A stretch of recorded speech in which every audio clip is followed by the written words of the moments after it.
I went from having a $216,000 quarterly quota to closing hundreds of thousands of dollars of new business in my sales job, to getting fired from that sales job, to now the last 2 months having no manager, no quota, an empty calendar, and questioning life at every corner. You know how in sales or just walking around, you talk with someone, they're like, how are you? You're like, good. You respond back, how are you? And it's kind of just meaningless.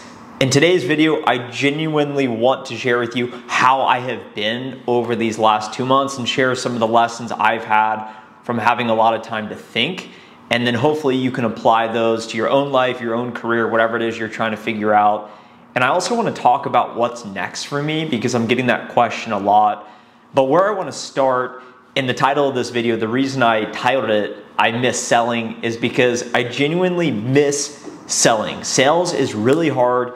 You get told no a lot, you face rejection, and you're looking yourself in the mirror each and every day, really putting yourself together, putting on this front, trying to sound impressive so that you can then sell deals to make more money, to get recognition, to promote, all of these worldly desires that we're all going after. I'm now not going after any of those things, and I'm sort of out of this comparison structure. So I'm looking at myself saying, okay, I'm not really accomplishing anything, so I sort of miss selling.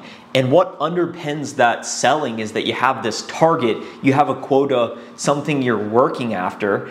And what I really thought about this is that struggle creates meaning. Sales is really hard. I struggled a lot of the time. I found a lot of success also, but it created meaning in my life. Although it may not be worthwhile meaning of chasing, closing more revenue, promotions, President's Club, whatever it may be, you still feel this sense of purpose of, hey, maybe I'm not doing this for the team. Maybe I'm not doing this for the right purposes. At least I am doing something that's productive, that's making me money. And it's really hard, but then you escape it and you look back and you say, I struggled, and maybe I don't want to do that again, but it sort of creates this meaning and you miss it. And I was speaking with a friend from high school that I hadn't spoken with in a while. We played football together. I hated practice. I would go hide in the bathroom during the stretching. We called them the plyo workouts. I didn't like practice. I didn't like contact. I would never want to do practice. I would be sitting there in class hoping it rains so practice would be canceled.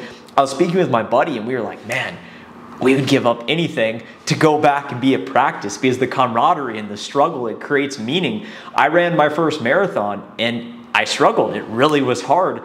But then I looked back and I was like, I'm never doing a marathon again. And then I found myself a year later doing another marathon and it was actually easier. So struggle creates meaning. And ask yourself, what does that look like in your own life? Is it just making 100 cold calls a day? Is it showing up in your relationships? Is it trying to promote? Is it trying to get fit?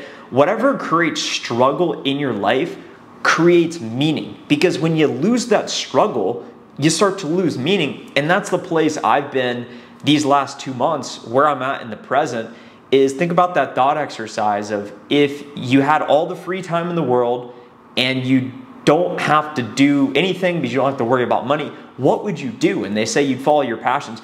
I've been inserted in that. The Band-Aid was ripped off. I was fired from corporate America. Fortunately, I had some online income stuff. I'm not here to sell you anything here today, but I'm doing okay financially. So I have all this time on my hands.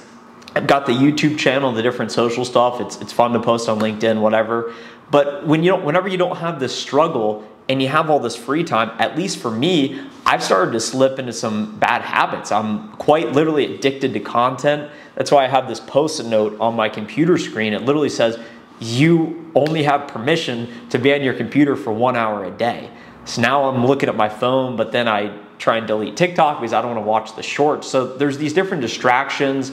I don't have an alarm clock anymore. So you start to lose this discipline because you no longer have anything to struggle after. So it's been a weird time period for me. And I had some other thoughts I wrote down, is really make sure whatever you're struggling for is worthwhile in the first place. So when I think back to my sales job, okay, getting promotions, making more money, it set myself up in this financial position, which is pretty cool. But many of the days I look back and it was really just a means to an end. So you guys can go see these videos on my channel. I would say, I'm willing to live like no one else today so I can live like no one else tomorrow. You start to become antisocial and you start to optimize for performance.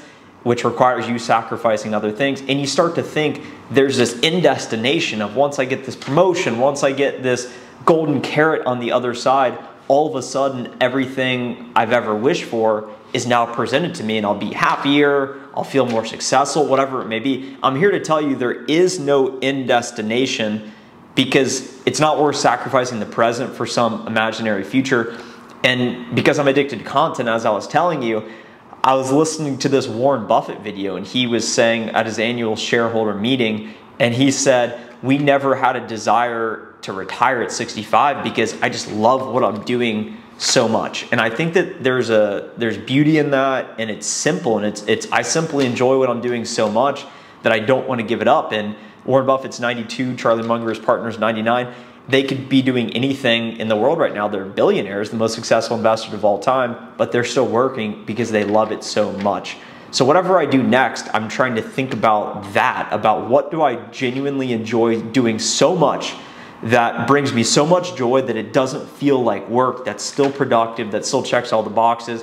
And that's what I'm searching for. And I think we're all sort of searching for things. So try and think about what that looks like in your life, and hopefully you can apply it. As for what's next for me, my top priority is growing as a person and just evolving and getting better and being the best version of myself. So a few steps I've taken. Number one is I've gotten a coach, a performance coach, a guy on LinkedIn that I met through a friend that I respect, and I've been following this guy for a while.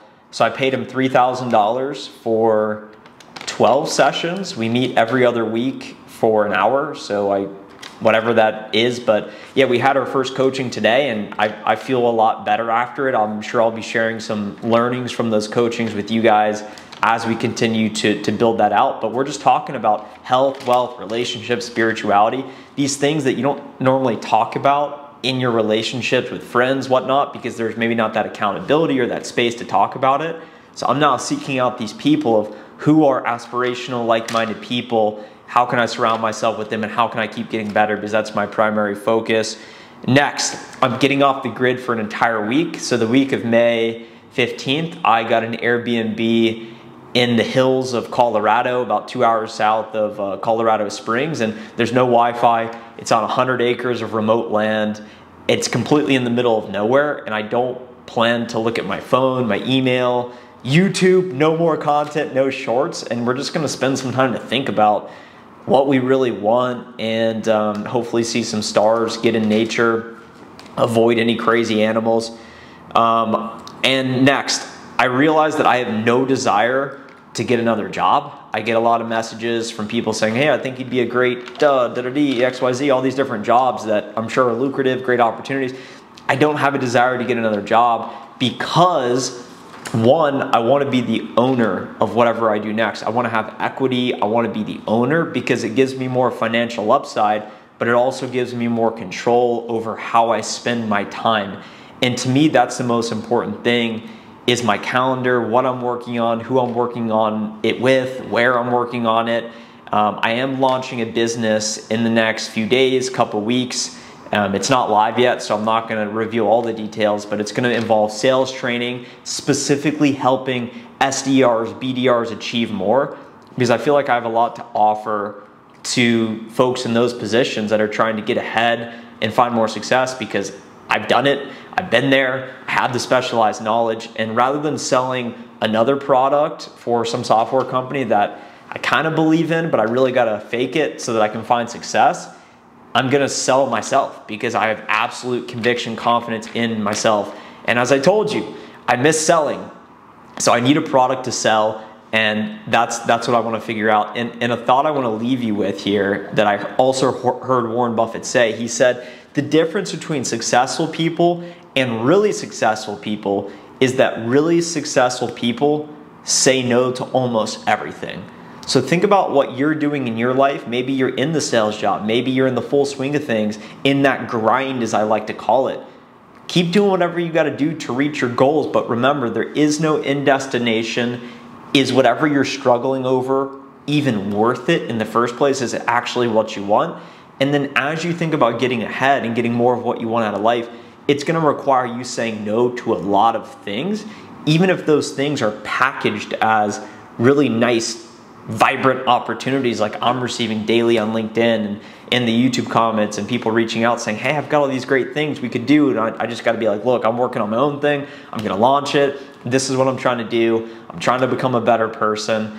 And that's really what's going on in my life. So bottom line, I miss selling. And if you're lucky enough to be out there selling, doing something, I salute you. I respect you. I'm trying to get better. And I want to surround myself with other people who are also looking to get better.